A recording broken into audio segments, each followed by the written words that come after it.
Hey guys, my name is Forrest and I'm doing my first ever gear review. Today I'm going to do a pair of wooden snowshoes. They're made by a Maine guide company and they're called the Rabbit Hunters. So these are the snowshoes. They're 40 inches long by 11 inches wide, so they're pretty big. They're made for, relatively deep powder.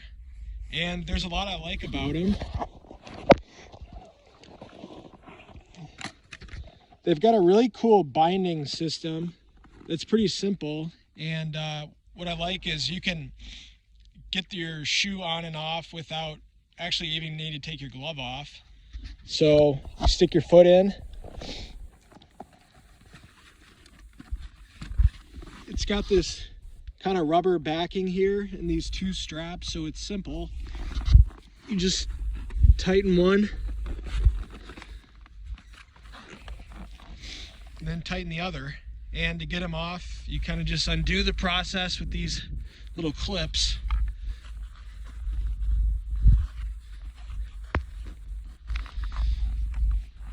So it's really easy to do, and I spend a lot of time outside, either at work or on the weekends like today, so having a good system to get them on and off is just so useful, and it's a lot better than some other snowshoes I've come across. I've got a couple in the car here. These are a local favorite. These are Iversons. I'm from the UP of Michigan, so that's probably the most common one around up here. And they've got optional bindings. These are the Bob Mackie bindings that are kind of nice. They're simple, but they don't have a whole lot of ankle stability. So it's, especially climbing and stuff, it's easy to, basically lose traction or even have your foot come out. Another thing that the Maine guide people offer are these little metal cleats. I've tried them out. They're better than nothing. I honestly think if you're using wooden snowshoes, you're probably not going to be,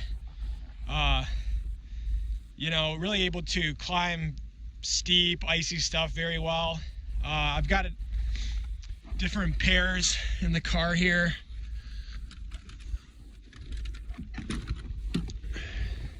So these are these Atlas Heliums. I mean, that could be another subject, but they've got these really aggressive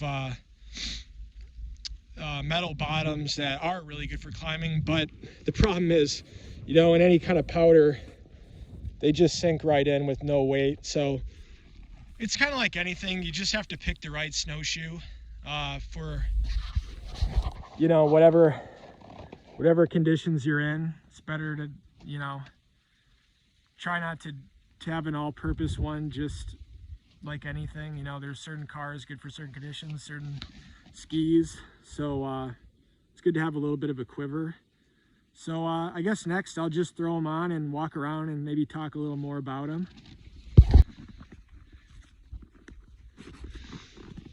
But anyway, yeah, really good shoes, and yeah, I really recommend to anyone. They're expensive. I think they're $250. But honestly, that's not too dissimilar from any snowshoe you get these days. And I think they do have a lifetime warranty. And I mean, in the end, I guess you just kind of get what you pay for. So I'm pretty happy. I'll just kind of end this with a little climbing demonstration, so we'll kind of see how they do on a bit of a incline.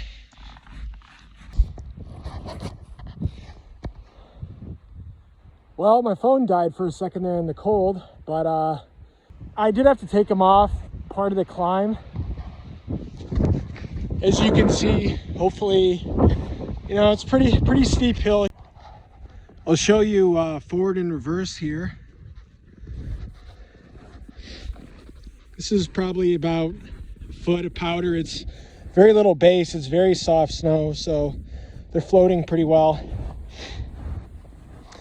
And they're advertised as having reverse, so essentially going backward, the tails don't sink in. I'd say works pretty well. If you are kind of backing up into powder, it seems like they do sort of stick in a bit and kind of act like a shovel.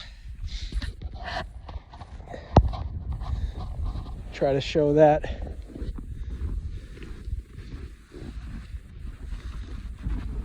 But if you're just kind of reversing back on your own trail, I think it definitely does work as intended. Hey guys, I figured I'd do the end of my review from the relative warmth of my car because my phone kept dying out there. But anyway, I do definitely recommend the Snowshoes. They've got good flotation. They're light. And like I said, I really like the bindings.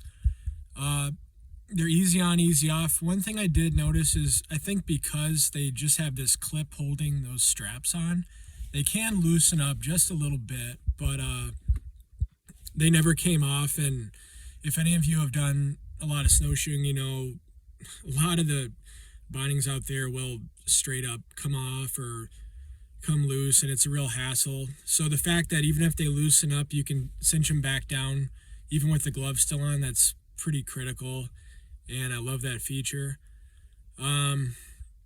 Otherwise, I kind of mentioned it earlier, but they just really can't climb anything steeper than maybe 45 degree slope. I haven't really found a snowshoe that could. That's a wooden snowshoe, so just don't expect much from that.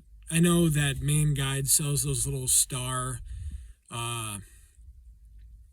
cleats, but yeah, those really aren't going to let you climb much. They might help with ice, but I don't know. I honestly don't even know if I'd bother with them. So anyway, I guess if I had to give them a rating, I'd say maybe 8.5, 9 out of 10. Good flotation, light, they're maneuverable. They can back up, like they said. Mostly kind of back on your own tracks. Or else, if you're backing up into deep powder, they will sink down because the back isn't quite as cambered as the front. But it does, as advertised, back up onto your own tracks and sort of let you maneuver around a little bit. So anyway, hope you guys enjoyed this review. It's been kind of fun. I just saw that there's not a whole lot of hands-on snowshoe reviews out there, so maybe I'll do some more. Anyway, if I don't do any more reviews, have a good one, YouTube. It's been fun. And stay safe out there and keep having adventures. All right, bye.